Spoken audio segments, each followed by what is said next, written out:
कैसा हो कि एक दुनिया का लेजेंडरी हीरो एक नल्ले गांव वाले के ट्रैप में गिर के मारा जाए, पर मैं नियति कुछ और ही चाहती थी जहाँ पे तुम हीरो की बॉडी में ट्रैप हो जाओ। लेकिन तुम्हारी उससे पहले की जिंदगी में तुम एक ठरकी थे जो कि लड़कियों को लैगी पहनाने में काफी इंटरेस्ट रखता था, और कैसे हीरो की बॉडी मिलने के बाद उसके चांदी चांदी हो चुकी थी। ऐसे लड़कियों के करीब वो बड़ी आसानी से पहुंच जाता था। तो आइए जानते इस कहानी को। तो कहानी की शुरुआत में हमें एक विलेजर बॉय को दिखाया जाता है जिसका की नाम टोका होता है। वो चैसो गाँव में फार्मिंग का काम करा करता था, और हमें यहाँ पे ये बताया जाता है कि 3 साल पहले शियोन नेक यानी कि लेजेंडरी हीरो ने हेल का गेट बंद कर दिया था, पर मैं न जाने कैसे प्रेजेंट में वो गेट खुल चुका था और उससे डीमन बाहर आने लग चुके थे। पर मैं टोका भाई वो तो अलग ही लेवल का बंदा था, मतलब वो अलग ही लेवल का बंदा था।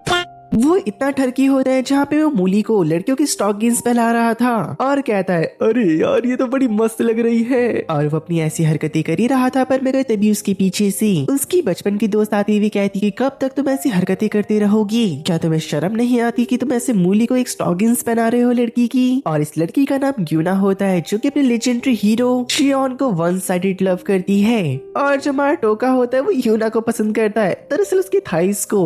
इस वजह से वो लेजेंडरी हीरो से बहुत नफरत करता है, और वो यूना को कह रहा था अगर डीमंस ने विलेज पे हमला करा तो तुम चिंता मत करना, मैं तुमको और तुम्हारी ये खूबसूरत टांगों को बचा लूंगा। पर मैं बेचारे की फूटी किस्मत यूना ने उसके गोटे फोड़ दी थे और कहती कि चल बे। टोका कहते कि सच में मेरा एक मास्टर प्लान है, देखो मैंने जमीन के अंदर एक ट्रैप को बिछा रखा है। लेकिन यूना को उसके ट्रैप में बिल्कुल भी दिलचस्पी नहीं होती। यूना अपने घर जा रही होती है, पर मगर टोका के घर के गेट पर एक मॉन्स्टर आ चुका था। हमें पता चलता है कि गांव पे मॉन्स्टर का अटैक हो चुका है। भाई साहब टोका जो भी इतनी बड़ी बड़ी बातें कर रहा था वो पेड़ के पीछे छुप चुका था, और दूसरी ओर यूना के ऊपर वो मॉन्स्टर हमला करने वाला होता है। टोका कहते हैं कि मैं क्या करूं, मुझे मेरी यूना को और उसकी थाई को बचाना है। और भाई साहब वो मीट को ग्रिल करने लग चुका था। वो तो ये सोचा डीमन उसके पास आएगा, ट्रैप में गिर के उसकी बोटी बोटी हो जाएगी। डीमन भी भाई टोका से ज्यादा समझदार होता है। वो कहता है अरे तुझे क्या लगता है मैं तेरे ट्रैप में गिर के मर जाऊंगा? अबे जा बे, वो जरा से मीट के टुकड़े से मेरा क्या होगा जब मेरे पास इतनी लपालप चीज है सामने। और वो यूना की बात कर रहा होता है। मॉन्स्टर आगे बढ़ के यूना को मार पाता, तुरंत ही उसके पीछे से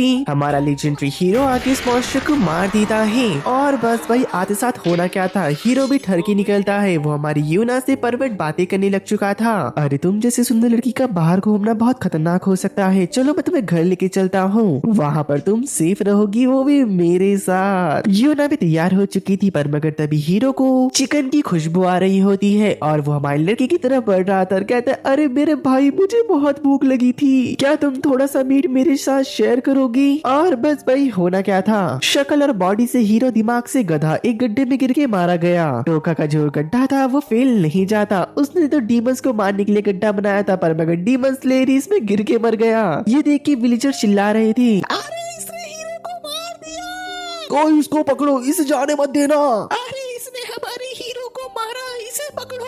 टोका कहता है अरे बूढ़े आदमी क्या तुम पागल हो चुके हो, वो गड्ढा मैंने डीमन के लिए बनाया था। सारे गांव वालों की फटके हाथ में आ रखी होती है, सब कह रहे थे कि अगर कैपिटल को पता चला कि हीरो मारा गया, पर मगर पूरा शक तो हमारी विलेज के ऊपर ही आएगा कि हमने उसे मरवाया है प्लान कर कर। और डर के मारे सारे गांव वाले प्लान करते कि वो हीरो की बॉडी को गाड़ देंगे, और वो सब लोग ऐसा ही करते। पर मगर अगली सुबह टोका अपना मुंह धो रहा था और कहता है कि आज तो मैं मूलियों को फिर से मस्त मस्त कपड़े पहना के देखूंगा। पर मगर जैसे वो अपनी शक्ल देखता है वो डर जाता है और सीधा वो शियोन के पास जाते हुए कहता है मेरी शक्ल को क्या हो गया। यूना भी कंफ्यूज होते हुए कहती कि तुम हीरो की बॉडी में क्या कर रही हो। पर मगर जब टोका को याद आता है कि यूना को हीरो बहुत पसंद था, तो वो इसका फायदा उठाने का सोचता है, और वो कहता है कि यूना मेरी जान जाकी बिकिनी और स्टॉकिंग पहन के आ जाओ। यूना भी ऐसा ही करती है, पर मगर हमारा लड़का जब उसके पास जा रहा था यूना को उससे काफी गंदी स्मेल आ रही होती है, क्योंकि हीरो तो मर चुका था, उसकी बॉडी भी अब सड़ना शुरू हो चुकी थी। तुरंत ही यूना एक झाड़ू पकड़ के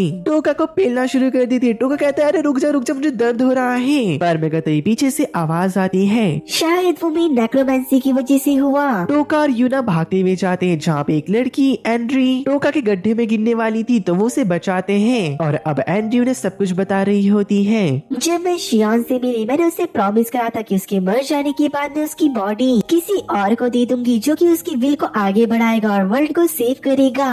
टोका कहता है अरे यार ये मेरे को मार के रहेगी, और वो कहता है कि मैं कहीं नहीं जाने वाला, तुम लोग भाड़ में जाओ। पर मगर तभी उसके पीछे यूना पूरी तैयार हो चुकी थी और कहती कि टोका चलो चलते हैं सफर में। टोका कहता है कि तुम पागल हो चुकी हो, मैं नहीं जा रहा हूँ। पर मगर तभी एंग्री कहती है मना करके तो दिखाओ, मैं तुम्हारी ओरिजिनल बॉडी को तबाह कर दूंगी जो मेरे artifact coffin of the death के अंदर है।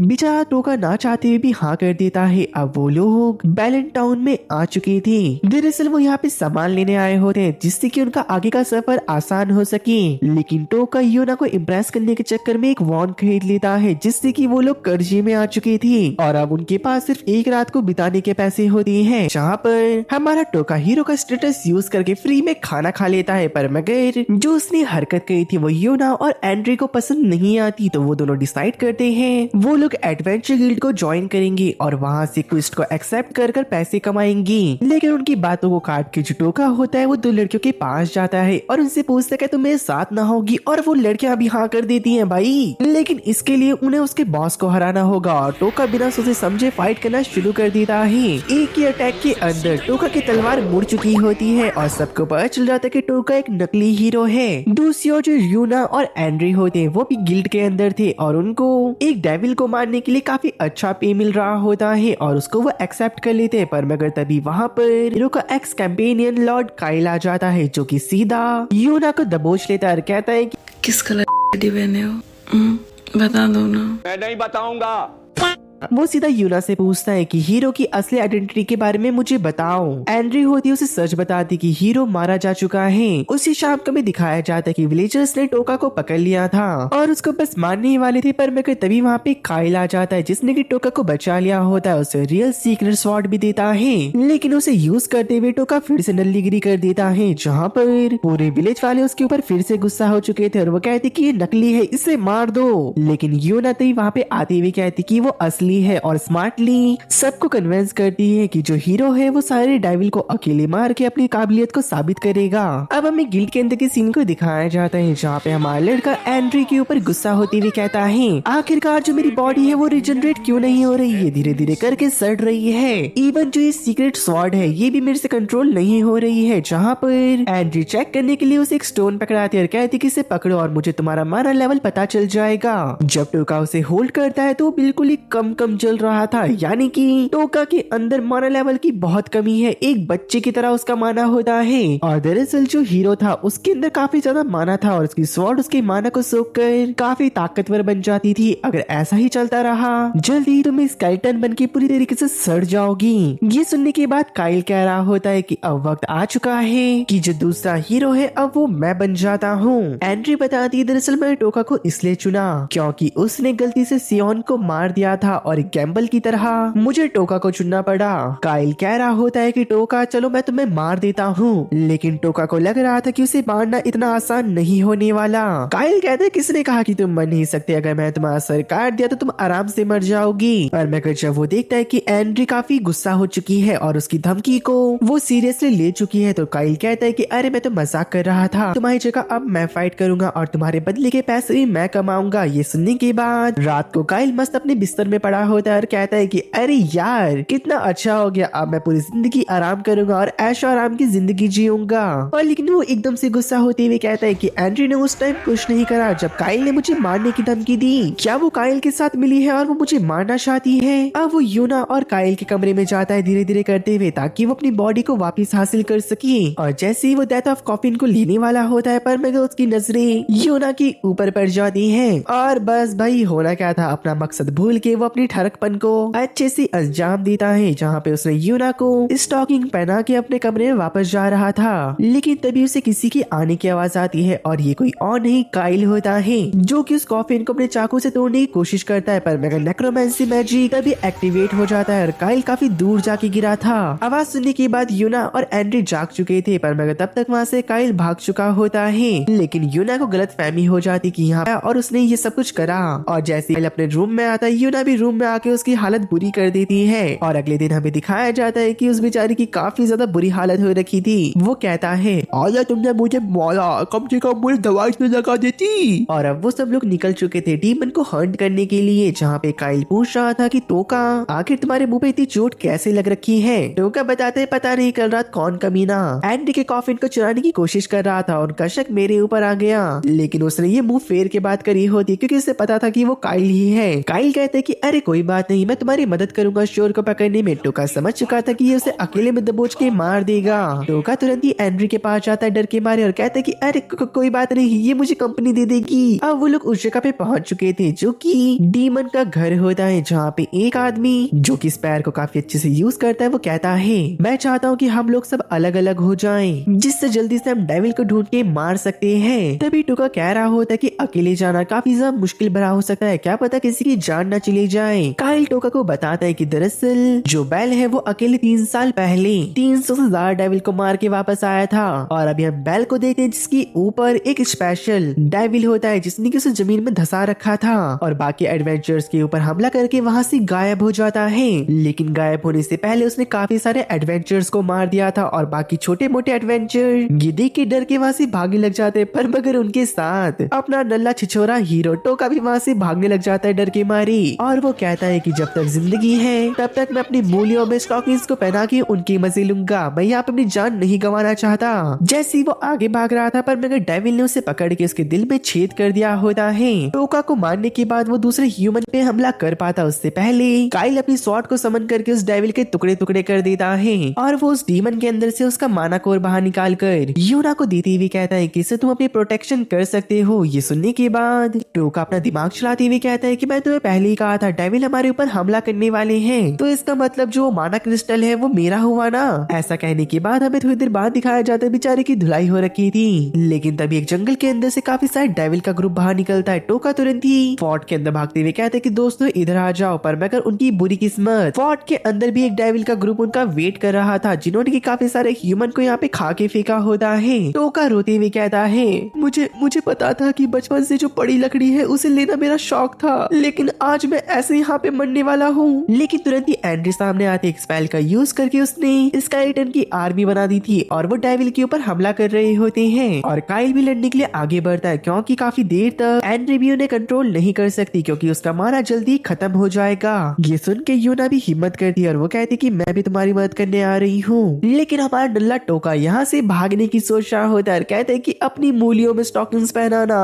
बस मैं यही करूंगा मेरी प्यारी मोटी मूली। और वो यहाँ से गायब हो पाता उससे पहले एक डेविल उसके ऊपर एसिड से अटैक कर देता है जिससे कि उसका पूरा हाथ पिघल चुका था। टोका की हड्डियां दिखाई दे रही होती हैं और वो डेविल तुरंत ही यूना के ऊपर भी अटैक कर देता है जिससे कि यूना के कपड़े गायब हो जाते हैं सारे। ये देख के डेविल का ध्यान भटक चुका था और यूना तुरंत ही वहाँ से भाग जाती है। टोका उसका पीछा करते हुए कहता है अरे मेरी जानू मैं आ रहा हूँ ना तेरे पास। और वो यूना का पीछा करते हुए कहता है कि एक लड़की जिसने कपड़े नहीं पहन रखे हैं उसकी सुरक्षा करना मेरा कर्तव्य है और उसे वो कुछ कपड़े दे देता है जो कि कपड़े तो नहीं लग रहे भाई मुझे। लेकिन वो पहले वाला डेविल उनके पीछा करते करते यहाँ तक आ चुका था। टोका अपनी स्वॉर्ड का यूज करता है और उसे वेब पे कन्वर्ट करके उस डेविल को पकड़ लेता है और इसका फायदा उठा के यूना ने टोका के साथ साथ उस डेविल के पेट में पंच मार के दोनों को दीवार में चिपका दिया था।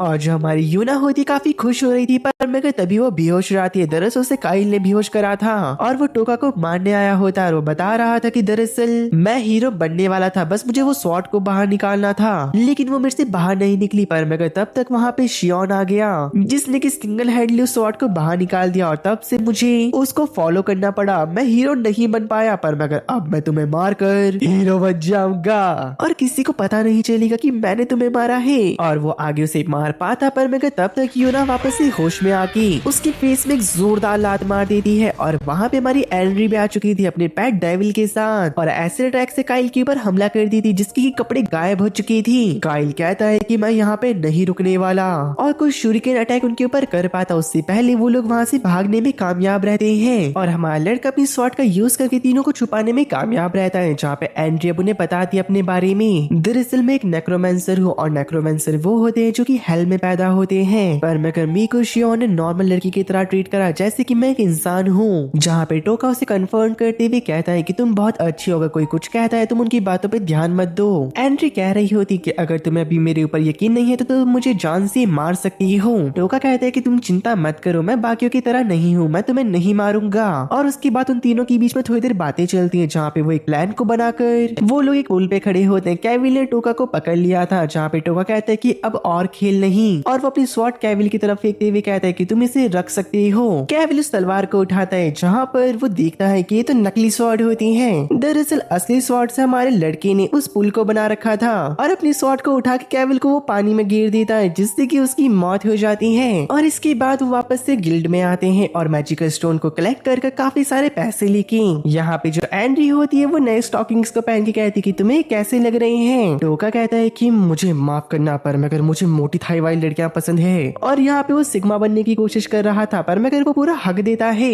वो तीनों डिसाइड करते हैं कि अब वो राजा के पास जाएंगे, जहाँ पे राजा से पैसे लेकर वो अपने सफर को कंटिन्यू कर सके। लेकिन सफर के दौरान हमें पता चलता है कि दरअसल टोका के पास माना की कमी हो गई थी, जिस वजह से वो अपनी बॉडी को रीजनरेट नहीं कर पा रहा होता, और धीरे धीरे कर वो एक स्केलेटन में कन्वर्ट हो चुका था। यहाँ पे जो यूना होती है वो नहाने की तैयारी कर रही थी, पर मगर वो अपने बगल में एक स्केलेटन को देख के पड़ा हुआ। उसे लग रहा था बेचारा पता नहीं कौन मर गया होगा, और वो उसे गाड़ने जा रही थी। दरअसल ये हमारा नल्ला टोका होता है, जहाँ पर एंड्री आती हुई कहती अरे तुम क्या कर रही हो, वो टोका है। यूना कहती कि मुझे पता था, पर मगर इस हरामी की यही पनिशमेंट है, ये मुझे नहाते हुए देख रहा था। टोका कहता है कि मैं क्या करूं, मेरे पास मेरी बॉडी नहीं बची, ऐसे में सिटी में नहीं जा सकता। एंड्री तुम कुछ देर के लिए हीरो की बॉडी में आ जाओ और अपने इंसेन माना से उसको रीजनरेट कर दो, ताकि वो 2-3 सालों तक ना सड़ सके। उसके बाद मैं इस बॉडी को प्रोसेस करके आगे बढ़ूंगा। पर मगर तभी एंट्री बताती कि अगर मैंने ऐसा करा तो तुम और ज्यादा कमजोर हो जाओगे, और हाई चांसेस ये है कि तुम वापस कभी अपनी बॉडी में ना जा सको और तुम मर जाओ। ये सुनने के बाद टोका डर चुका था, तो वो डिसाइड करता है कि अपनी स्वॉर्ड से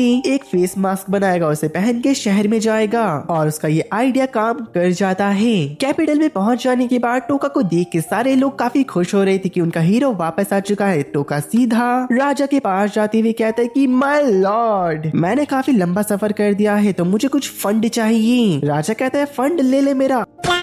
राजा को लग रहा होता है कि जो टोका है वो मजाक कर रहा है, क्योंकि आज तक उसने कभी फंड नहीं लिया, और उन्हें लग रहा था कि दरअसल टोका उनकी बेटी से शादी करना चाहता है। और वो अपने बटलर को बुला के टोका को अपनी बेटी के रूम में भेज देते हैं। टोका जब पहली बार राजकुमारी को देखता है वो बहुत सुंदर होती है, टोका कंट्रोल नहीं कर पाता और उसका मास्क पिघलने लग चुका था। उसके दिमाग में चल रहा होता है कि बस भाई एक बारी मैं इसको स्टॉकिंग्स में देख लूं, मैं अपनी जान खुद ले लूंगा। भाई तुम देख रहे हो किस लेवल का ठरकी है ये। पर मगर जो राजकुमारी होती है उसका डरावना चेहरा देखने के बाद गेट को बंद कर देती है। तभी टोका कहता है कि मुझे माफ करना, आप मेरा चेहरा देख के डर जाओगी, तो मैंने मास्क पहन रखा था। और वो अपने असली चेहरा राजकुमारी को दिखाता है, बताते कि दरअसल एक डेविल के कर्ज की वजह से हो रहा है। राजकुमारी इतनी सीधी होती कि उसकी बात मान जाती है। क्या आप मेरे से शादी करने आए हो? टोका कहते कि नहीं ऐसी बात नहीं है। तभी शियोन कहती कि आपने कहा था अगली बारी जब हम मिलेंगे तो हम शादी कर लेंगे। टोका बेचारा अपना दिमाग भिड़ाता है, कहता है कि अगर मैंने इसे शादी कर ली राजा से मैं बहुत सारा दहेज लूंगा और अपना सारा कर्जा चुका दूंगा।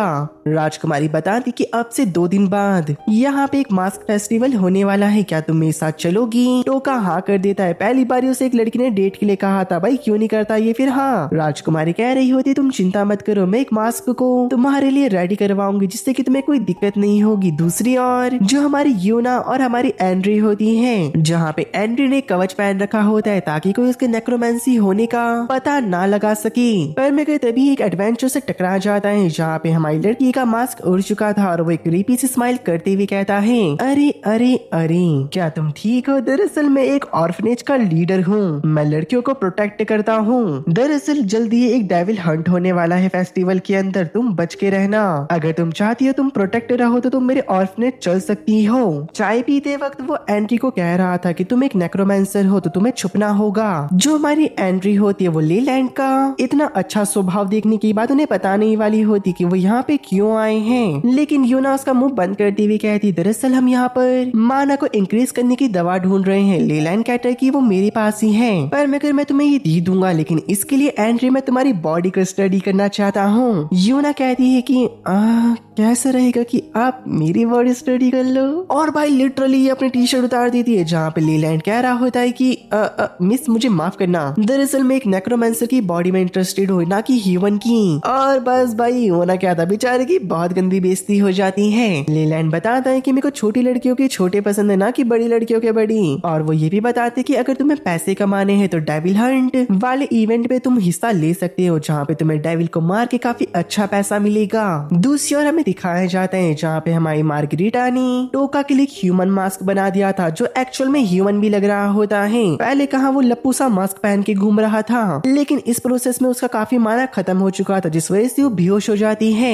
हमारा लड़का उसे बिस्तर में लेटा ही रहा था, पर मैं तब तक वहाँ पे उसका गार्ड आते हुए कहते हैं कि तुमने प्रिंसेस के साथ क्या करा? क्या तुम भूल चुके हो कि प्रिंसेस की माना डिसीज की वजह से वो ज्यादा माना यूज नहीं कर सकती? तभी एक मेड वहाँ पे काफी सारा खाना लेके आती है और मार्गरीटा उस खाने को फटाफट खा रही थी, जो कि उसके माना रिकवर करने में मदद करेगा। और वो प्रिंसेस मार्गरीटा को सोमा ड्रॉप भी पिलाती है, जो कि थोड़ी देर पहले लेलैंड ऑफर कर रहा था। लेकिन उसे पीने के बाद प्रिंसेस मार्गरीटा काफी मोटी हो चुकी थी। लेकिन ये टेम्पररी मोटापन होता है, पर मगर यहाँ पे हमारा टोका, भाई मैं तुम्हें सच बता रहा हूँ, जब दुनिया में 2-4 करोड़ परवर्ट लोग मरे होंगे तब ये हरामखोर पैदा हुआ। जहाँ पे वो प्रिंसेस की स्कर्ट को ऊपर करते हुए कहता है, क्या इतनी मोटी थाई, मुझे इसे टच करना है। पर मगर प्रिंसेस का बटलर उसे रोक देता है। दूसरी ओर जंगल के अंदर यूना और एंड्री डेविल हंट के लिए आए होते हैं। एंड्री कहती है कि एक मिनट रुको यूना, मेरे पास तुम्हारे लिए एक ड्रेस है जो कि मैंने खरीदी थी, जो कि काफी वैसी ड्रेस होती है जिसके पीछे एक माना क्रिस्टल भी लग रखा था। पर मगर यूना उस ड्रेस के ऊपर अपने कपड़े पहनते हुए कहती है, मुझे माफ करना। इससे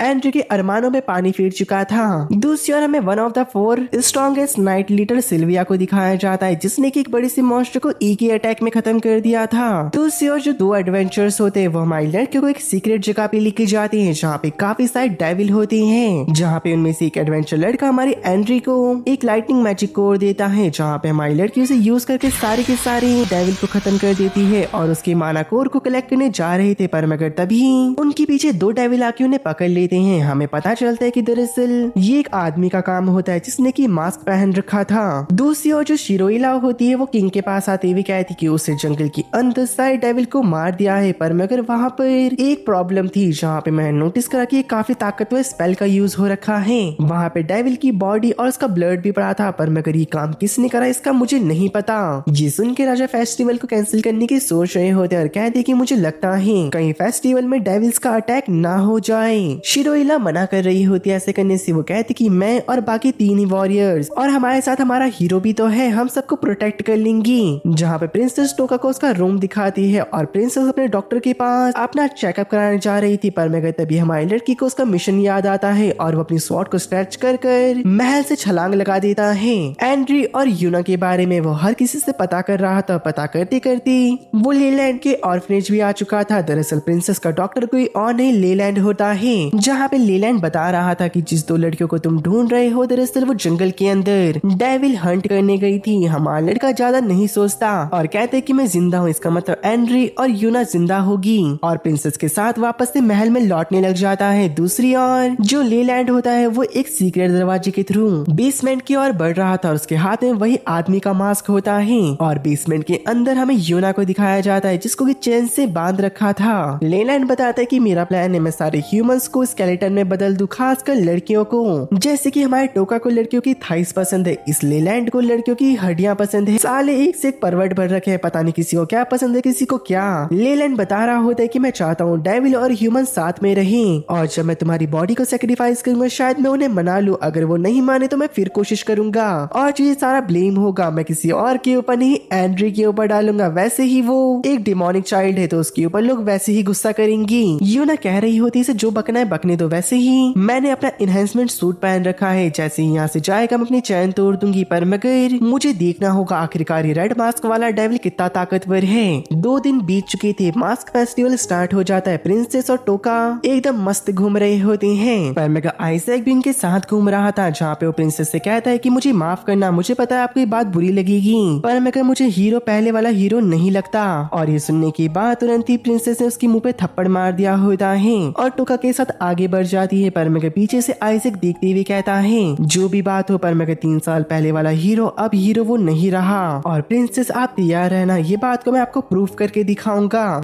हमारी कहानी 3 साल पहले शिफ्ट होती है और हमें दिखाया जाता है कि दरअसल किंग ने हीरो और अपनी बेटी का रिश्ता तय कर दिया था ताकि जो उनका रॉयल ब्लड है वो आगे चलता रहे और जो हीरो का ताकतवर खून है उनसे उनकी आगे आने वाली जनरेशन काफी ताकतवर बन जाए। दूसरी ओर हमें दिखाया जाता है जो प्रिंसेस होती है वो हमारे टोका के सर पर एक सेब को रख के निशाना बना रही होती है। अगर प्रिंसेस ने एरो से निशाना लगा दिया तो उन्हें 1 साल के सेब मिल जाएंगे और ऐसा ही होता है। पर मगर तुरंत ही प्रिंसेस वो सारे सेब को खा के मोटी बन जाती है। टोका तो कह रहा होता है अगर मेरी जीभ होती मैं उसकी थाई को चाट लेता। पर मगर तो ये पूछता है प्रिंसेस आखिरकार तुम ईटिंग कंपटीशन में भाग क्यों नहीं लेती। प्रिंसेस कहती कि मैं ऐसा नहीं कर सकती क्योंकि मेरे ऊपर कंट्रोल नहीं रहेगा और क्या पता मैं पूरे के पूरे किंगडम का राशन खा लूं। दूसरी ओर जो सुरेलिया होती है उनके ऊपर नजर रखे हुई थी और वो पहचान लेती कि जो हीरो है उन्होंने कोई भी मास्क नहीं पहन रखा है, वो सचमुच का स्केलेटन है। दूसरी ओर हमें दिखाया जाता है कि प्रिंसेस और टोका एक पहाड़ी के ऊपर आ रखे थे और टोका को लग रहा होता है कि वो प्रिंसेस के साथ यहाँ पे वो सारी हरकतें करेगा और प्रिंसेस भी तैयार होती है भाई इसके लिए। पर मगर वो कुछ कर पाते इससे पहले फायरवर्क शुरू हो चुकी थी और मेरा एक क्वेश्चन था आखिरकार ये ऐसी हरकतें कैसे करेगा भाई, ये तो पूरा स्केलेटन बन रखा है। किसी को अगर समझ आ रहा हो तो कमेंट में जरूर बताना। बाकी हमें दिखाया जाता है आगे जो टोका होता है वो ऐसी ऐसी बातें कर जाता है जहाँ पे प्रिंसेस को भी टोका के ऊपर शक हो चुका था कि ये नकली हीरो है। लेकिन तुरंत ही वहाँ पे सुरेला और आइजैक आ चुके होते और बताते हैं कि हाँ ये नकली हीरो है, जो असली हीरो था वो कुछ टाइम पहले मारा जा चुका है और ये नेक्रोमेंसी का यूज कर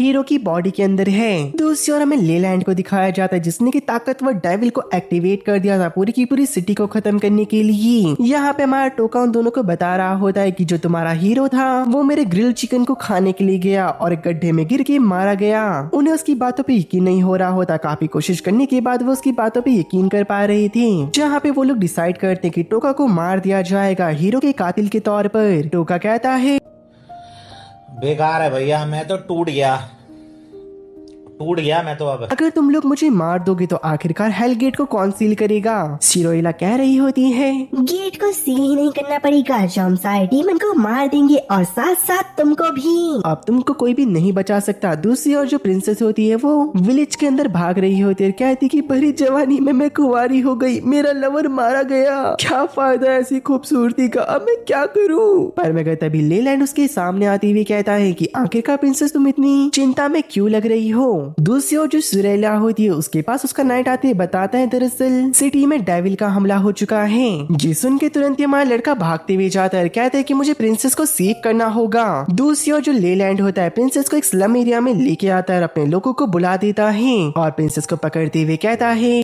बेचारी प्रिंसेस तुम मेरी बातों में आ गई, आज मैं तुम्हें मार दूंगा और जो तुम्हारी स्किन है इसे तुम्हारी बॉडी से अलग करके एक चलता फिरता स्केलेटन बना दूंगा, बहुत मजा आएगा। तो आते हुए कहते हैं अबे जाबे घंचे कर, जो तेरा सपना है सपना रह जाएगा, मेरी प्रिंसेस को मुझे वापस कर दी। पर मगर जो हमारा टोका होता है हमें पता है बहुत कमजोर है और ये पेला जाता है। प्रिंसेस कहती कि नल्ला मुझे बचाने क्यों आया। तभी टोका कहते हैं कि नल्ला हुआ तो क्या हुआ, मैं किसी लड़की को रोते हुए नहीं देख सकता और वैसे तुम तो मेरी जान हो। और ये सब कुछ वो झूठ कह रहा था, दरअसल वो प्रिंसेस को बचाना चाह रहा था ताकि जो उसकी डेथ पेनल्टी है उसको हटाया जा सके प्रिंसेस के थ्रू। लेकिन तभी एक स्केलेटन उसका खोपड़ा उड़ा देता है। दूसरी ओर हमें दिखाया जाता है जहाँ पे यूना के सामने जो वो डेविल होता है वो खाना खाने के लिए निकल चुका था, यानी ह्यूमंस को, और यूना के ऊपर नजर रखने के लिए वहाँ पे वही लड़का होता है जिसका नाम ओलिवर था। ओलिवर कह रहा होता है अब जब हमारे बीच में कोई नहीं तो क्या हम वो करें, मैं तो मरा जा रहा हूँ तुम्हारी खूबसूरती देखने के बाद। और वो अपनी पैंट खोल पाता उससे पहले यूना इनहेंसमेंट मैजिक का यूज करके अपनी चैन तोड़कर उस लड़के की तोड़ देती है जिससे कि वो बेहोश हो चुका था। दूसरी ओर जो हमारा टोका डिजर्व करता है वही उसके साथ हो रहा था, एक कुत्ता उसकी मुंडी के साथ खेल रहा था। पर मगर जो आगे होता है कि वो डिजर्व नहीं करता, वो सीधा सुरेले के ऊपर जाके गिरता है। जान दे देंगे इसके लिए, क्या बात कर रहे हो आप। टोका बता रहा होता है कि देखो मैं सच कह रहा हूँ, प्रिंसेस को अभी लेलैंड लेके चला गया। तभी आइजैक को लग रहा होता है कि ये झूठ बोल रहा है, जरूर ये इसके और इसके टीम वालों का काम होगा। पर मैं हमारा लड़का कहता है कि एक बारी मेरे ऊपर भरोसा करो, अगर ऐसा नहीं हुआ तो तुम मुझे खुद मार देना। और वो अपने कपड़े उतार के स्केलेटन के तौर पर लेलैंड के बेस में चला जाता है जहाँ पे पहरा करने वाला आदमी उसे कहता है कि अरे वाह, लेलैंड का स्केलेटन तो काफी काम का है, इसने 2 और ताकतवर आदमियों को पकड़ लिया, जिससे कि उन्हें शक हो जाता है कि प्रिंसेस को लेलैंड नहीं कैप्चर कर रखा है और प्रिंसेस के किडनैप होने का ब्लेम आइजैक अपने ऊपर लेता है। दरअसल उसे जॉब पे इसलिए रखा गया था ताकि वो मोटी प्रिंसेस को पतला बना सके और एक फिट गर्ल में कन्वर्ट कर दी। ना ही प्रिंसेस को माना डिसीज होती, ना ही वो लेलैंड के चक्कर में पड़ती।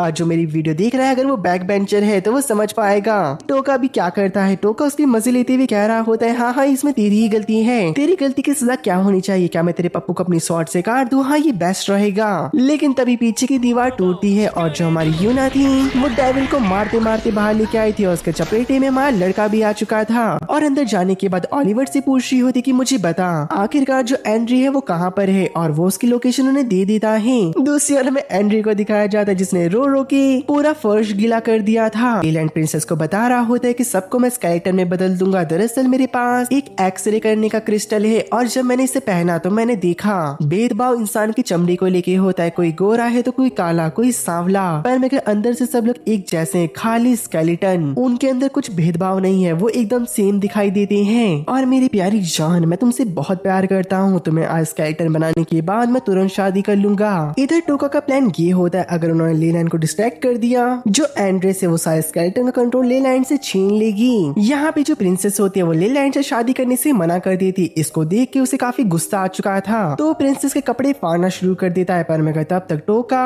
अपने स्वॉर्ड को लंबा कर कर लेलैंड के मुंह पे जोरदार पंच मार देता है। ये बस उसको लग रहा था क्योंकि बेचारे का हाथ टूट चुका होता है पंच मारते ही, लेकिन पीछे से यूना आती जिसने की सच में एक जोरदार पंच मार के लेलैंड को उड़ा दिया था। और टोका प्रिंसेस को बताता है दरअसल मैं हीरो शियोन नहीं हूँ, मैं टोका फार्मर हूँ जो कि हीरो के मर जाने के बाद उनका काम कर रहा है। जो लेलैंड होता है अपने प्लान को फेल होता देख उसे काफी गुस्सा आ चुका था और वो कहता है सबकी तोड़ के रख दो। पर मगर जो उसके स्केलेटन होते हैं वो तो एंड्री के कंट्रोल में आ चुके थे, वो उसकी बात नहीं सुनती। और इधर जो टोका होता है वो लेलैंड के एक्सरे की मदद से लड़कियों के कपड़े के अंदर झांक रहा था। तभी वहाँ पे डेविल हमला कर देते हैं जहाँ पर लेलैंड इसका फायदा उठा के वहाँ से भाग जाता है। सुरेला कहती है तुम सब लोग लेलैंड के पीछे जाओ, ये जो सारे डेविल है इनको मैं संभाल लूंगी। यूना तुरंत लेलैंड को पकड़ लेते अपनी पावर का यूज करने के बाद। पर मगर लेलैंड अपने स्केलेटन को समन करके यूना के मजे लेने लग जाता है। अब देखो भाई क्या किस्मत है, हमारा लड़का भी स्केलेटन है पर मगर अब तक उसने यूना को टच भी नहीं कर पाया और ये बाकी स्केलेटन के भाग खुल गए। पर मगर तभी वहाँ पर यूना के साथी आकर उसे बचा लेते हैं। पर मगर तभी जो लेलैंड होता है वो काफी सारे स्केलेटन को समन कर लेता है जो कि 3 साल पहले मारे गए थी और वो काफी ज्यादा मात्रा में माना बूस्ट करने की दवाई को पी लेता है जिससे उसकी मौत भी हो सकती थी। पर मगर वो उसे कंट्रोल करने में कामयाब रहता है और बाकी सारे स्केलेटन को इनहेंस कर देता है। और जब प्रिंसेस और बाकी लोग उनके ऊपर हमला करते हैं स्केलेटन की बॉडी इतनी मजबूत हो चुकी थी कि उनकी स्वॉर्ड टूट जाती है और प्रिंसेस के ऊपर एक स्केलेटन हमला कर पाता है। पर मगर आइजैक ने उसे बचा लिया और खुद घायल हो जाता है। तभी टोका बीच में आकर अपनी स्वॉर्ड की मदद से एक दीवार बना देता है। सब लोग वहाँ से भाग चुके थे पर मगर लेलैंड आइजैक के खून के धब्बों का पीछा करते हुए उनके पीछे आ रहा था। दूसरी ओर हमें दिखाया जाता है हमारे हीरोज बाहर निकल चुके थे जहाँ पे टोका बता रहा था दरअसल मैंने उसे गुमराह कर दिया है और कुछ बेरीज का यूज करा जो कि खून के धब्बे बना सकती है। अब वो गोल गोल घूमता रहेगा जहाँ पे प्रिंसेस की तारीफ कर रही थी। पर मगर यूना कहती कि हर फार्मर के पास ऐसा दिमाग होता है, इसमें कोई बड़ी बात नहीं। पर मगर तभी हमारा टोका अपनी सैड स्टोरी बताता है और कहता है कि जब नेशन के ऊपर हमला हो चुका था तब मेरे फादर मुझे और मेरी मदर को वहाँ पर लेके गए और कहा कि जो भी कीमती सामान है किसी भी घर के अंदर से चुरा के ला जाओ। और जब हम सामान को ढूंढ ही रहे थे पर मगर तभी मेरी मॉम के ऊपर हमला हो गया। मैं अपनी मॉम से बहुत प्यार करता था पर मगर वो मारी गई और जो मेरा बेकार बाप था वो पता नहीं कहाँ गायब हो गया। टोका की ये कहानी सुनने के बाद सबको बुरा लग रहा होता है पर मगर अब सबसे बड़ा सवाल ये था कि लेलैंड को कैसे हराया जाए। तभी आइजैक बता रहा होता है दरअसल जो प्रिंसेस की माना डिजीज है उसमें उनके आंसू, उनकी बॉडी का वेस्ट मटेरियल और उनका पसीना सब माना को उनकी बॉडी से बाहर निकालता रहता है। अगर जो ये माना है टोका को मिल गया तो वो लेलैंड से आराम से जीत जाएगा। ये सुन के तो टोका के मजे मजे आ चुके थे। वो कहता है कि हाँ हाँ जरूर जरूर मुझे करना है। और बातें करते करते लास्ट में डिसाइड होता है कि जो प्रिंसेस है वो टोका को अपनी बॉडी का वेस्ट मटेरियल यानी यूरिन के थ्रू अपना माना देगी। इससे जो हमारा हफ्सी टोका होता है उसके तो बल्ले बल्ले हो चुके थे। वो कहता है मुझे चाहिए, मुझे अभी चाहिए। भाई इससे बड़ा हफ्सी मैंने आज तक नहीं देखा। और प्रिंसेस टोका का मुंह गीला करने ही वाली थी पर मैं टोका कहता है जो लेलैंड है वो असली नेक्रोमैंसर नहीं है। क्या रे भिख मंगिया, क्या देख रहा है? हाँ हलवाई क्या?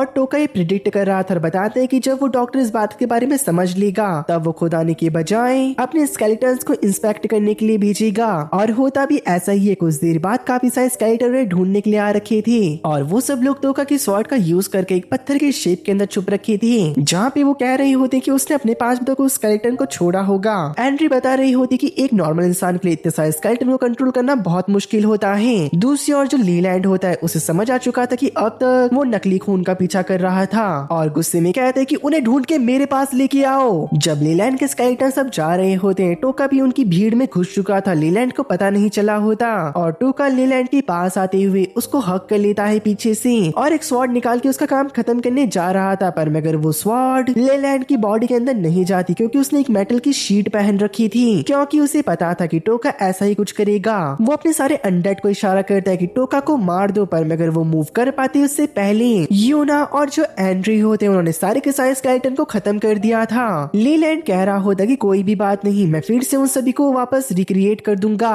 और वो सारे स्केलेटन को फिर जिंदा करने जा रहा था। पर मगर दूसरी ओर प्रिंसेस एक चट्टान के ऊपर खड़ी होती और अपने बो और एरो से वो लीलैंड की क्रिस्टल को तबाह कर देती, जिससे के सारे अनडेड अब पूरी तरीके से खत्म हो चुके थे। और जहाँ पे यूना डॉक्टर को पीट के पेड़ में बांध देती है और जब वहाँ पर सब लोग आके सेलिब्रेट कर रहे थे, पर मगर उनकी खुशी ज्यादा देर नहीं टिकती क्योंकि वही हाई रैंकिंग डेविल सुरैना को पीट के उनके पास लेके आ रहा था। यूना बताती कि इसके अटैक से बचना, ये काफी हाई रैंक का डेविल है और तुरंत ही वो डेविल एक काफी ताकतवर बीम से प्रिंसेस के ऊपर अटैक कर देता है, पर मगर टोका ने प्रिंसेस को बचा लिया था। उस बीम का पूरा डैमेज उसके सर में पड़ता है, जिससे कि भाई उसकी खाली खोपड़ी में गड्ढा हो चुका था। ये देख के यूना नीचे पड़े हुए क्रिस्टल्स को उठाकर उनका यूज करके खुद को बूस्ट कर लेती और डेविल से फाइट कर रही होती है, पर मगर यूना के अटैक डेविल के ऊपर वर्क नहीं कर रहे होते। इवन की उसकी ताकतवर किक भी डेविल उन सभी को बड़ी आसानी से झेल रहा था। अब जो डॉक्टर होता है उसके पास माना को बढ़ाने की दवाई भी खत्म हो चुकी होती है। अब वो सब लोग बड़ी मुश्किल में होते हैं। यूना एरिन से कह रही होती है टोका को उसकी बॉडी में वापस भेज दो।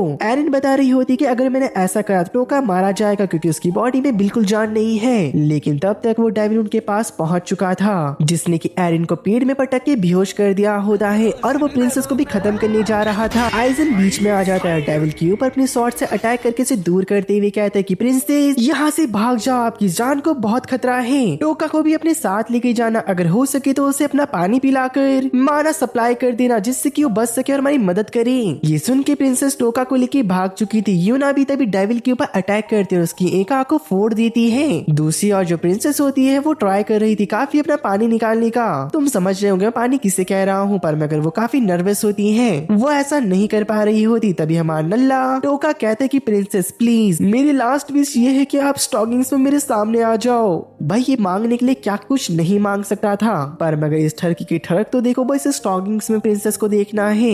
ये सुन के प्रिंसेस रोने लग जाती है क्योंकि उसने अपने लास्ट विश जो कहा था।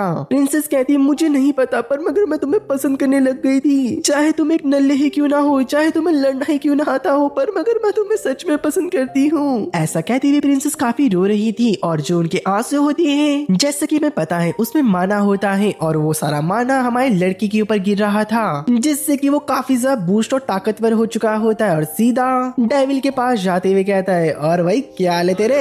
ये सुनने के बाद डेविल टोका के ऊपर अपनी बीम से हमला करता है। टोका ने अपनी स्वॉर्ड को शील्ड में कन्वर्ट करके उसके अटैक को रोक दिया होता है और अपनी स्वॉर्ड को बड़ी सी थाई में कन्वर्ट करके उस डेविल के ऊपर अटैक कर देता है। भाई देखो अटैक करने के लिए काफी सारे अटैक थे, पर मगर ये ठरकी ये बाज नहीं आएगा। तभी जो ये लड़ाई होती है यहाँ पे खत्म हो चुकी थी और इस लड़ाई की इंफॉर्मेशन दो इविल नेक्रोमेंसर के पास ही पहुंच चुकी थी, जिनका की नाम डियागो और फ्रेडरिच होता है, जो कि काफी ज्यादा एक्साइटेड थे नए हीरो से फाइट करने के लिए, क्योंकि पहले वाले हीरो ने इन दोनों को बड़ी गंदी तरीके से हराया था। अब ये अपना बदला लेना चाह रहे होते हैं। दूसरी ओर जो लीलैंड होता है वो माना को बूस्ट करने की दवाई से पागल हो चुका था और अब एक काल कोठरी के अंदर बंद होता है। दूसरी ओर जो हमारी सुरेला होती है वो हॉस्पिटल में एडमिट होती है और जो आइजैक होता है वो ऑर्फनेज का अगला डायरेक्टर बनने के लिए खुद को नॉमिनेट करता है। और यहाँ पे हमें पता चलता है जो प्रिंसेस है हैं उन्होंने पूरे दिल से रोया था। जो उनका माना डिजीज होता है उससे क्योर हो चुका होता है। तो जो प्रिंसेस के पास माना बूस्ट करने का लिक्विड होता है वो हमारे टोका को वो दे देती है, क्योंकि वो टोका को अपने आंसू या फिर कुछ और पिला के और माना बूस्ट नहीं दे सकती। टोका कहता है कि ठीक है, जो मेरा फेथ है मैं इसे एक्सेप्ट करता हूँ और गेट ऑफ हेल को मैं बंद करके रहूंगा। अब किंग टोका को एक एन्चांटमेंट कैरेज देते हैं जो कि माना से चलती है, और जो एंड्रेस होती है वो ग्रुप में सबसे ताकतवर थी जो कि माना को यूज कर सकती थी अच्छे से। तो वो कैरेज की परमानेंट ड्राइवर बन जाती है और टोका ऐसे एक्टिंग कर रहा होता है जैसे उसने कुछ सुना ही नहीं। आइजैक टोका को एक लेटर देता है जो कि प्रिंसेस की तरफ से होता है। वो सब लोग निकल चुके थे और काफी दिन हो चुका होता है निकले हुए, जहाँ पे टोका पढ़ रहा था कि प्रिंसेस ने कहा कि तुम्हारा शुक्रिया मुझे किंगडम के लोगों मेरे फादर को बचाने के लिए, और वो कहती कि मैंने गिफ्ट को तुम्हारे लिए रखा है कैरेज के अंदर। दरअसल उसके अंदर खुद मार्गरीटा होती है, पर मगर ये पागल लोग उस बॉक्स को 15 दिन बाद खोलते हैं। मार्गरीटा वहाँ से रोते हुए बाहर निकलती है और कहती है मैं मर जाती तो। अब उन्होंने शाम को एक जगह पे कैंप लगा लिया था जहाँ पे मार्गरीटा टोका को स्वॉर्ड ट्रेनिंग दे रही होती है। टोका कहते हैं पर मगर मार्गरीटा जो कैपिटल है वो तुम्हारी एब्सेंस में कैसे रहेगा। मार्गरीटा कहती है कि तुम चिंता मत करो, आइजैक सब कुछ हैंडल कर लेगा, वैसे ही मेरा मन तुम्हारे साथ दुनिया को बचाने का था। तभी एंड्रे कबूतर को पकड़ के लाती है और कहती है कि आज तो इसका चिकन बनेगा, सबको मजा आएगा खाने में। पर मगर मार्गरीटा कह रही होती है अरे पागल वो मैसेंजर बर्ड है, उसे छोड़ दो। ये मैसेज सुरेला की तरफ से होता है जहाँ पे वो बता रही थी उस हाई रैंकिंग डेविल की मरने के बाद एक कोर्टमेशन ने नोटिस करा कि डेविल की आत्मा नॉर्थ साइड में गई थी, और दरअसल जो वो डेविल था एक काफी ताकतवर नेक्रोमेंसर के कंट्रोल में था, यानी कि उसका गुलाम था। तो मैं चाहती हूँ कि प्लीज तुम उस नेक्रोमेंसर को हैंडल कर लेना। पर मगर टोका बेवकूफ ये लिखे भेजता है कि दरअसल जो हमारी पार्टी है वो और खतरनाक मिशंस के ऊपर ध्यान दे रही है। शाम को वो सभी लोग एक होटल में रुकते हैं, यहाँ पे तीनों लड़कियां नहा रही होती और प्रिंसेस बताती कि दरअसल मैं टोका को पसंद करने लग चुकी हूँ और मैं चाहती हूँ जब हमारा मिशन सब खत्म हो जाए मैं टोका से शादी कर लूँ। यूना कहते तुम्हें टोका पसंद तो नहीं, पर मैं यूना मना करते हुए कहती कि नहीं वो मुझे पसंद नहीं है। पर मैं ऐसा कहते हुए उसे बहुत बुरा लग रहा था, पर लेकिन उसे समझ नहीं आता कि ऐसा क्यों। और जब वो नहाने के बाद बाहर आके कपड़े पहनती वो अपने पीछे नोटिस करती कि टोका उसे छुपके देख रहा था, और वो गुस्से में टोका से कहती तुम्हें कभी मेरी परवाह ही नहीं हुई। जब 3 साल पहले डेविल ने मेरे ऊपर हमला करा पता नहीं तुम कहाँ पर थे, मुझे हीरो ने बचाया। मैं चाहती थी कि तुम मुझे प्रोटेक्ट करो, तुम कहो कि तुम्हें मेरी परवाह है, पर मगर तुम उस टाइम वहाँ पे नहीं थे। ये सब कुछ कहने के बाद वो रोते हुए वहाँ से बाहर निकल जाती बिना कपड़े पहने, और वो अपने सामने देखती काफी सारे ज़ॉम्बी उसके ऊपर अटैक करने आ रहे थे। यूना उनसे फाइट कर रही होती है, पर मगर तब तक एक ज़ॉम्बी ने उसकी गर्दन में काट लिया था। यूना कैसे न कैसे खुद को छुड़ा के एक जगह पे आके छुप जाती है, पर मगर जो यूना का घाव होता है जहाँ पे ज़ॉम्बी ने काटा था वो जलने लग जाता है और वो धीरे धीरे करते हुए ज़ॉम्बी में ट्रांसफॉर्म हो रही थी, जहाँ पर टोका उसके पास पहुंच चुका था और एक टॉवल को पहना देता है और कहते हैं कि तुम ऐसे बाहर क्यों निकली पागल। और वो जब देखता है उनके पास ज़ॉम्बी बढ़ रहे हैं तो वो अपनी स्वॉर्ड से एक दीवार को क्रिएट करता है। यूना का अपनी बॉडी में कंट्रोल नहीं बचता, जहाँ पे वो कहती है टोका दीवार हटा, और टोका जिस दीवार हटाता है यूना अपनी पावर को बूस्ट करके उसे दूर फेंक देती है और कहती कि यहाँ से चले जाओ, अपना ध्यान रखना और बाकियों का भी, और हाँ मुझे ज्यादा याद मत करना। और वो खुद को सेक्रीफाइस करने जा रही थी, पर मगर हमारा लड़का ऐसे उसे करने नहीं देता, उसे बचाने के लिए वो बहुत डेस्परेट था। तो वो ज़ॉम्बीज से फाइट करने लग जाता है, पर मगर ज़ॉम्बीज काफी ज्यादा ताकतवर होते हैं, वो उन्हें हैंडल नहीं कर पा रहा था। दूसरी ओर में बेल को दिखाया जाता है जो कि एक रूफटॉप के ऊपर से सब कुछ देख रहा था, और वो टोका को ऑफर करता है कि मैं तुम्हारी मदद करूंगा अगर तुम मान लो कि तुम एक असली हीरो नहीं हो। टोका कहता है अरे मैं क्या कह के थक चुका हूँ भाई, मैं असली हीरो नहीं हूँ, बस मैं उसकी बॉडी के अंदर हूँ। ये सुन के तुरंत बेल नीचे आता है, उसके नीचे आने की फोर्स से ही काफी सारे ज़ॉम्बी नीचे ढेर हो जाते हैं। दूसरी ओर बात एरिया के अंदर अब वहाँ पे भी ज़ॉम्बी आने लग चुके थे, जहाँ पर एरिस ने क्रिस्टल से स्वॉर्ड को क्रिएट कर दिया होता है और दूसरा क्रिस्टल उसने प्रिंसेस को दे दिया था, और प्रिंसेस आइस मैजिक का यूज करके काफी सारे ज़ॉम्बी को हरा देती है। और कुछ देर बाद हमें दिखाया जाता है कि सारे ज़ॉम्बी हार चुके थे, पर मगर तभी हमारा टोका यूना को लेके पहुंच चुका था, जहाँ पे वो बता रहा होता है कि मैं यहीं पे रुकना चाहता हूँ क्योंकि हम कैरेज तक नहीं पहुंच सकते, और मैं चाहता हूँ कि जो सारे लोग ज़ॉम्बी बन चुके हैं मैं इसका क्योर ढूंढ के इनकी मदद करूँ।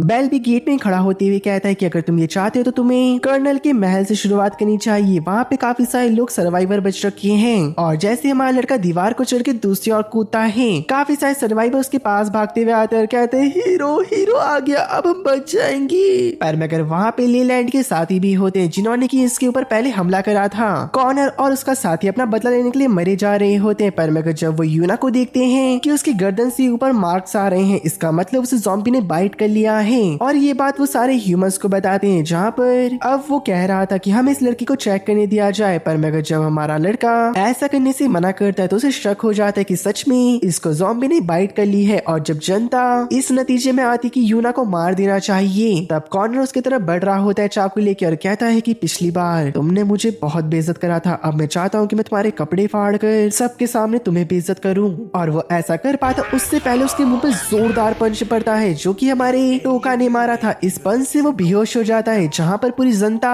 अब टोका के खिलाफ हो चुकी होती है और कहती कि तुम एक लड़की के चक्कर में यहाँ पे सबको डेंजर में डाल रहे हो, ऐसा भला कोई करता है? तुम एक लेजेंडरी हीरो हो, तुम्हें ज्यादा से ज्यादा लोगों की जान बचानी चाहिए, ना कि एक लड़की के चक्कर में सबको मरवा दो। टोका कह रहा होता है कि जिसे मैं प्यार करता हूँ मैं उसे बचा के रहूंगा, चाहे पूरी दुनिया मेरे खिलाफ क्यों ना हो जाए। पर मगर तुरंत ही जो यूना होती है अपनी बॉडी से कंट्रोल खो देती है और टोका के ऊपर अटैक कर देती है। पर मगर टोका उसे कंट्रोल करते हुए कहता है यूना होश में आओ प्लीज यूना। पर मगर तभी वहाँ पे एरिस आके अपनी मैजिक का यूज करके यूना का कंट्रोल में लेके आती है और सबको वो बता रही होती है कि चिंता मत करो, इसे ज़ॉम्बी ने नहीं काटा है, यूना को बस थोड़ी ठंड लग चुकी है, इसके अलावा कुछ और नहीं। अब वो लोग एक कमरे के अंदर होते हैं जहाँ पे यूना एक टेबल पे बैठ रखी होती है और जहाँ पे एरिन टोका और प्रिंसेस को एक क्रिस्टल देते हुए कहती है कि इससे तुम देख पाओगे। जहाँ पे हमें यूना के अंदर दिखाया जाता है कि एक स्पेल उसकी आत्मा को कवर कर रहा था, जहाँ पे एरिस बता रही होती है दरअसल इसे एक नेक्रोमेंसर के स्पेल के द्वारा कंट्रोल करा जा सकता है। दरअसल जो स्पेल उसकी आत्मा के आसपास है ये उसकी सोचने और समझने की शक्ति को छीन रहा है, और अगर इस स्पेल ने एक बार उसकी आत्मा को पूरा कंट्रोल में ले लिया तो यूना को वापस लेके आया नहीं जा सकता। और वो कह रही होती स्पेल को यूज करने वाला या तो कोई नेक्रोमेंसर होगा या फिर कोई हाई रैंक का डीमन, हमें उससे उसके क्रिस्टल को छीनना होगा और अपने दोस्त को आजाद करना होगा। एंड्री बता रही होती है वो अपने नेक्रोमेंसी का मैजिक यूज कर यूना की बॉडी में कंट्रोल कर लेगी ताकि वो ठीक रहे और ये स्पेल उसकी बॉडी पे और कब्जा ना कर ले। पर मैं मालिक का कहता है कि तुम ऐसा मत करना क्योंकि हम तुम्हें खतरे में नहीं रख सकते, क्योंकि तुम ही हो जो कि किसी को रोक सकती हो पूरी तरीके से ज़ॉम्बी बनने में, ये काम मैं करूंगा। पर मगर जैसे तो हमें पता ही था टोका एक नंबर का ठरकी होता है, वो यूना की बॉडी में आना चाह रहा था ताकि वो उसको करीब से देख सके, उसकी थाई को टच कर सके और उसको वो स्टॉकिंग्स पहना सके। भाई इससे बड़ा ठरकी मैंने आज तक नहीं देखा, मैं कितनी बार बोल चुका हूँ, पर मगर ऐसी ऐसी हरकतें कर रहा है, मैं क्या ही बोलूं यार। वाह क्या मुस्कुराहट है, जैसे मुंह में लिया हो आज ही। पर मगर उसका सपना रह जाता है, जहाँ पे रात को मार्गरेटा उसे कुर्सी से बांध देती है और कहती कि मुझे पता है कि तुम कितने बड़े ठरकी हो, तो मैं उस लड़की की इज्जत तुम्हारे हाथों पे नहीं छोड़ सकती। पर मगर इसी रात एक काफी बड़ा डेविल आता है जो कि मेंशन की दीवार को तोड़ देता है मेयर की, और काफी सारे ज़ॉम्बी अंदर घुस जाते हैं। मेयर ज़ॉम्बी को रोकने की कोशिश कर रहे होते हैं, पर मगर उनके सामने एक डेविल आ चुका था जो कि मेयर के ऊपर अटैक कर पाता। पर मगर उससे पहले प्रिंसेस अपने मैजिकल बो से उस डेविल की खोपड़ी चीर दी होती है, जहाँ पे जो मेयर होता है अब उन सबको एक पैसेज के थ्रू सीक्रेट वॉर्ड के अंदर लेके आता है जो कि लोहे से कवर थी और बताते कि हम लोग यहाँ पे सेफ रहेंगे। पर मगर अब वो उन्हें पूरी कहानी बताते हैं, जहाँ पे ज़ॉम्बी वायरस 3 दिन पहले फैलना शुरू हुआ। मेयर ने ध्यान नहीं दिया इसके ऊपर इतना, पर मगर धीरे धीरे करके ये बढ़ना शुरू हो गया और वो अपने घुटने में पड़े होते हैं। वो कहते हैं कि मैं अपने लोगों को बचाना चाहता हूँ, पर मगर मुझे समझ नहीं आ रहा है मैं क्या करूँ। प्रिंसेस आगे आके उसे शांत करती है, कहती कि आप चिंता मत करो, मैं आपकी मदद करूंगी। और एंड्री से पूछने के बाद उन्हें कंफर्म हो जाता है कि ये किसी हाई रैंकर डेविल का काम है। और जो हमारा लड़का होता है वो अपने क्रिस्टल का यूज करते हुए बताता है कि हमारे नीचे काफी सारे डेविल हैं और वो कहते हैं कि फुल फोर्स से हम इनके ऊपर हमला करेंगे। पर मगर तब तक डेविल उनके ऊपर ही चार्ज कर देते हैं और हमें दिखाया जाता है कि 3 बड़े हाई रैंकर डेविल उनके पास आ चुके होते हैं, जहाँ पर एक डेविल ने टोका की बॉडी में कई सारे छेद कर दिए थे अपने टेंटिकल्स के थ्रू। पर मगर हीरो की बॉडी खुद को रिजनरेट कर लेती है। अब जो नेगिन होता है वो डेविल के मुंह पे अटैक करता है अपने हथियार से, पर मगर जैसे ही उसका हथियार डेविल के मुंह पे पड़ता है एक जोरदार धमाका होता है जिससे कि वो दीवार पे जाके लगता है और बेहोश हो चुका था। और तभी उस डेविल ने हमारी प्रिंसेस को पकड़ लिया था, पर मगर हमारी प्रिंसेस एक मैजिक स्पेल का यूज करती है जिससे कि वो डेविल की पकड़ से बच चुकी थी। पर मगर उनके अपर कपड़े फट जाते हैं, इसकी वजह से वो सभी डिसाइड करते कि हमें यहाँ से भागना चाहिए। पर मगर वो डेविल उनका पीछा कर रहे थे और एक डेविल ने कॉलिन को पकड़ लिया होता है। पर मगर ये कॉलिन की आफ्टर इमेज होती है जो कि मैजिक से बनी थी और बिजली की होती है, और डेविल को जोरदार झटका पड़ जाता है जिससे कि वो कुछ सेकंड के लिए बेहोश हो चुका था। पर मगर अब वो फिर से खड़ा हो चुका था। बेल आते हुए कहता है कि तुम लोग निकलो, मैं इसे संभाल लूंगा। पर मगर अचानक से जो वो डेविल होता है वो ज़ॉम्बी वायरस के कब्जे में आ चुका था और उसने बेल के जोरदार हमला कर उसे पानी में गिरा दिया होता है। अब वो डेविल रैम्पेज करने के लिए निकल चुका था, पर मगर तभी टोका सीक्रेट स्वॉर्ड का यूज करता है और उस डेविल को बीच से काट देता है। पर मगर किसी को समझ नहीं आ रहा था कि उसने ऐसा कैसे करा, क्योंकि अभी जो टोका है वो यूना की बॉडी के अंदर है। प्रिंसेस समझ जाती है और कहती है कि मेरे को लगता है कि तुम ट्रू हीरो बन चुके हो अब, क्योंकि तुम अपने लालच में नहीं हो, अब तुम अपने दोस्तों का सोच रहे हो। लेकिन तब तक वो डेविल रिजनरेट कर जाता है और टोका के ऊपर अटैक कर पाता उससे पहले उसने अपनी शील्ड को क्रिएट कर दिया होता है और अटैक को ब्लॉक कर दिया था। पीछे से एरन अपने मैजिक का यूज करके उसे जकड़ लेती है और हमारी प्रिंसेस ने उस डेविल के माथे के आर पार अपना एरो कर दिया था, जिससे कि उसकी मौत हो जाती है। यहाँ पे जो कॉर्नर होता है वो भी अपने दोस्त के साथ मिलकर पहले वाले डेविल को इतना मारते हैं कि वो भी मर चुका था। कॉर्नर को अब समझ आ चुका था दरअसल जो वो हाई रैंकिंग डेविल था उसने अपने लोअर डेविल का यूज करा ताकि वो उन्हें डिस्ट्रैक्ट कर सके और वो भाग चुकी होती है। कॉर्नर कहते कि चलो नीचे देखा जाए और नीचे जैसे वो झांक रहा था वहाँ से ज़ॉम्बी बाहर आती हैं। कॉर्नर इससे घबरा चुका था पर मगर एक ज़ॉम्बी ने उसके हाथ में काट लिया होता है। टोका एक कमरे के गेट को बंद कर रहा था। कॉर्नर कहते फटाफट इसे बंद करो, पर मगर दूसरी ओर जब वो क्रिस्टल का यूज करके देखते हैं जो हाई रैंकिंग डेविल थी वो भाग रही थी क्योंकि उसे समझ आ चुका था वो टोका का अब सामना नहीं कर सकती क्योंकि वो ट्रू हीरो बन चुका होता है। जहाँ पे हमारी प्रिंसेस और टोका उस डेविल के ऊपर अटैक करते हैं पर मगर उनके दोनों अटैक उसने डॉज कर लिए थे। कॉर्नर कहता है कि अपनी स्वॉर्ड लंबी करो और वो उसके स्वॉर्ड में स्लाइड करते हुए डेविल की रेंज में पहुंचने वाला था पर मगर तब तक कॉर्नर के पेट के आर पार किसी ने अपना एरो कर दिया था और अंधेरी जगह से बाहर निकलते हुए कहता है, रिश्ते में तो हम तुम्हारे बाप होते हैं, नाम है शहंशाह। हम मालूम है तेरे बाप को मत सिखा। दरअसल ये डियागो होता है जो कि इस डेविल का मालिक था और वो बता रहा होता है दरअसल जो लीलैंड के साथ डेविल काम कर रहा था उसने उसे पोजेस कर ही रखा था पर मगर अच्छा वो दोनों मारे गए। बेचारी एंड्री काफी सीधी होती है, उसे लग रहा था कि वो टोका की तारीफ कर रही थी और सारे टोका की सच्चाई इस पर्सन के सामने वो बोल देती है। जब डियागो को पता चलता है कि टोका ने हीरो को मार दिया है उसे लगता है कि टोका उनका साथ दे रहा है और ह्यूमैनिटी को डिस्ट्रॉय करना चाहता है। वो टोका और एंड्री को अपनी टीम को ज्वाइन करने को कहता है क्योंकि दरअसल वो अपना रिवेंज लेना चाहते, उनके साथ बहुत बुरा हुआ था तो वो चाहते थे कि वो ह्यूमंस को हरा के इस जगह को डेविल और नेक्रोमैंसर के लिए भर दें। और वो पूछ रहे होते हैं कि एंड्री क्या तुम मेरा इसमें साथ दोगी, पर मैं एंड्री मना करते हुए कहती कि नहीं, मैंने हीरो शियॉन को प्रॉमिस करा था कि मैं ह्यूमैनिटी की तरफ हूँ। अब जो टोका और हमारी प्रिंसेस होती है वो डियागो कन्विंस करने का सोच रही थी कि वो उनकी बात मान ले, वो अपने इन्फ्लुएंस से और किंग से बात कर कर सब कुछ सुलटा देंगे और जैसा डियाब्लो चाहता है वैसा होगा। पर मैं तभी डियाब्लो हंसते हुए कहता है कि बेकार लोग, अगर मुझे ऐसा करना होता मैं कब का कर देता, पर मगर मैं तुम सबको मार के रहूंगा और उसके बाद मैं पूरी दुनिया खत्म कर दूंगा। और वो अपनी आई का यूज करता है जहाँ पे काफी दूर खड़े हुए इंसानों को वो ज़ॉम्बी में कन्वर्ट कर देता है। तभी जो कॉर्नर होता है उसके ऊपर लाइटनिंग से अटैक करता है पर मगर वो अपने आप और डेविल को शील्ड बना के प्रोटेक्ट कर लेता है। टोका नोटिस करता है कि उनकी तरफ काफी सारे ज़ॉम्बीज भागते हुए आ रहे थे। वो कहता है कि मेरे को लगता है जितने ज़ॉम्बीज को कंट्रोल कर रहा है इसका माना बहुत जल्दी खत्म हो जाएगा। एरिस बता रही होती ऐसी बात नहीं है, हेल गेट में रहने की वजह से जो डियागो है यानी कि नेक्रोमैंसर, इसका माना ह्यूमन, डेविल और अदर नेक्रोमैंसर से कहीं ज्यादा है, यानी कि उसका माना 40% के आसपास है और नेक्रोमैंसर की दुनिया में मैं बहुत कमजोर मानी जाती हूँ। पर मैं गट्टू का कम माना होने के बावजूद भी अपनी स्वॉर्ड को एक दीवार में कन्वर्ट करके सारे ज़ॉम्बी को वहीं पे कैद कर देता है। ये देख के डियागो अपनी छड़ी को बाहर निकाल देता है पर मैं हमारा लड़का उसका ध्यान भटकाते हुए कहता है, डियागो वहीं पे रुक जाओ, तुम्हें नहीं पता मैं कितना ताकतवर हूँ, अगर तुमने मुझे फोर्स करा तो मैं सच बता रहा हूँ मैं तुम्हें इस बार मार के रख दूंगा जैसे कि मैंने हीरो को खत्म कर दिया था। डियागो ये सुन के रुक गया होता है पर मगर अंदर के ज़ॉम्बीज को उसने हथियार दे दिए थे जो कि टोका की दीवार को तोड़ रहे होते हैं। टोका भी इसे ज्यादा देर हैंडल नहीं कर पाता,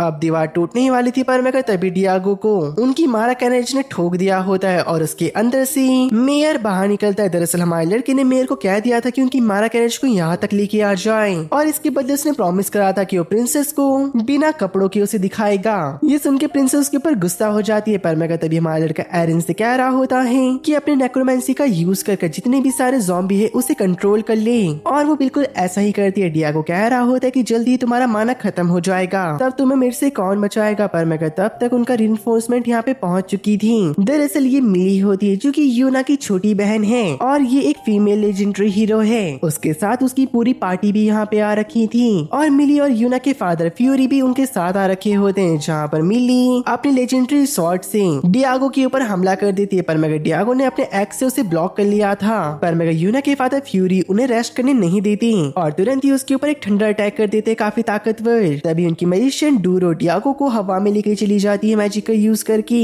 और जो फ्यूरी होते हैं वो उसे खत्म करने जा रहे थे पर मगर डियागो फ्यूरी के हाथ में कुछ छोटी छोटी कीले घुसा देता है और एक फ्लाइंग डेविल को समन करके कहता है कि अभी तो मैं यहाँ से जा रहा हूँ पर मगर अगली अगली बार जब मैं आऊंगा तो मैं तुम सबकी लेके जाऊंगा। और वो जाने से पहले बताता है कि अगर 24 घंटे के अंदर अंदर तुमने इन सारे लोगों को ठीक नहीं करा तो ये हाई रैंक डेविल में बदल जाएंगे, और अगर जिसने मैजिक कास्ट कर रखा है तुम उसे भी मार दो तब भी कुछ नहीं होने वाला। ऐसा कहते हुए वो हंसते हुए वहाँ से निकल चुका था। प्रिंसेस उसका पीछा करने की सोच रही होती है, पर मेगा मार लड़का ऐसा उसे करने से मना करता है क्योंकि जो एंड्री है उसका मैजिक जल्दी ही खत्म हो जाएगा, और अगर उसने फिर से सारे ज़ॉम्बी के ऊपर कब्जा कर लिया तो उनके लिए बहुत बुरा होगा, वो यहीं पे सब खत्म हो जाएंगी। हमें अभी एक काम करने की जरूरत है कि सारे के सारे जितने भी इन्फेक्टेड लोग हैं उन्हें कमरे के अंदर बंद कर दिया जाए। अब जो हीलर शैनॉन होती है वो कॉर्नर की घाव को चेक करते बताती कि नहीं मैं इसको हील नहीं कर सकती। कॉर्नर को समझ आ चुका था कि वो डेविल बनने वाला है, पर मगर वो कहता है कि टोका मैंने तुम्हारी फाइट को देखा, मेरे को तुम पे यकीन हो चुका है कि तुम हमें कुछ नहीं होने दोगी।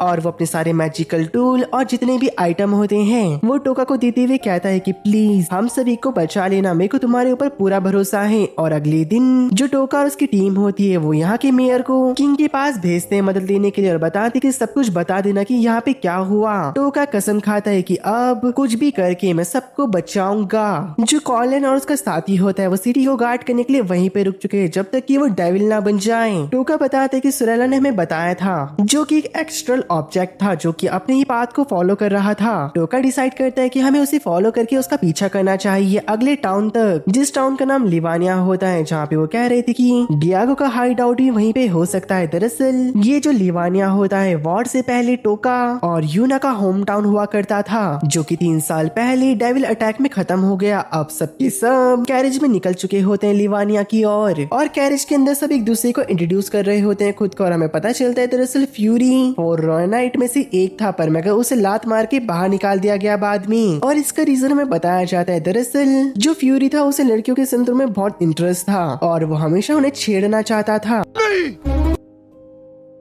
मैं नहीं मानता।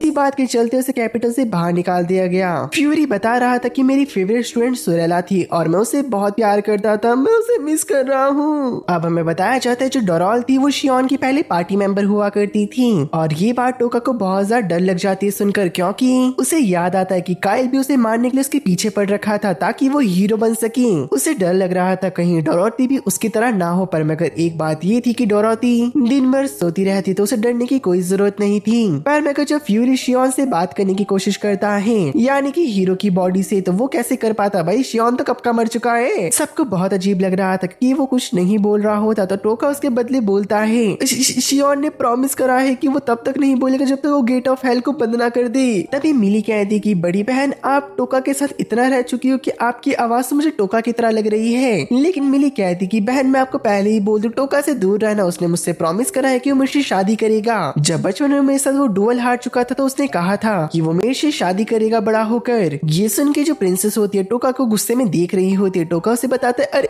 ऐसी बात नहीं है, ये जो प्रॉमिस था मैंने तो मजाक मजाक में उससे कर दिया था, पर मगर ये आज तक उसे सीरियस लेके बैठी है। पर मगर जो यूना के फादर होते हैं गुस्से में कहते हैं कि उस बेवकूफ टोका की तो ऐसी तैसी कर दूंगा, उस हरामी ने मेरी दोनों बेटियों को अपने पीछे फंसा रखा है। यूना मेरे से प्रॉमिस करो जब हम उस हाई रैंकर डेविल को हरा देंगी तो तुम वापस से विलेज लौट जाओगी और वहाँ पे शांति से रहोगी। जो मिली की बॉडी में मार टोका होता है वो कहता है पर मगर फादर क्या आप भूल चुके हो कि मैं लेजेंडरी हीरो बनना चाहती थी। यूना का फादर कह रहा होता है टैलेंट तो तुम्हारे अंदर है नहीं, एक फायर स्पेल ढंग से यूज नहीं कर पाती तो मैजिशियन क्या खाक बनोगी। पर मगर टोका मजे ले रहा होता है, बड़ी आई मुझे बोलने वाली। पर मगर यूना के फादर उसे खुद सपोर्ट नहीं करते। टोका पूछने वाला होता है कि मिली से कि वो कैसे लेजेंडरी हीरो बनी, पर मगर तब तक कैरेज रुक चुकी थी क्योंकि रास्ते के बीच में काफी बड़ा पत्थर गिर रखा होता है। दरअसल में बताया जाता है कि ये किसी और का प्लान नहीं, डियागो का प्लान होता है। जितने भी लोगों को वो इकट्ठा कर सकता था हीरो को मारने के लिए उसने उतने लोगों को इकट्ठा कर दिया था, और अब ये सब लोग यहाँ पे हीरो का शिकार करने आ रखे थे। आसमान से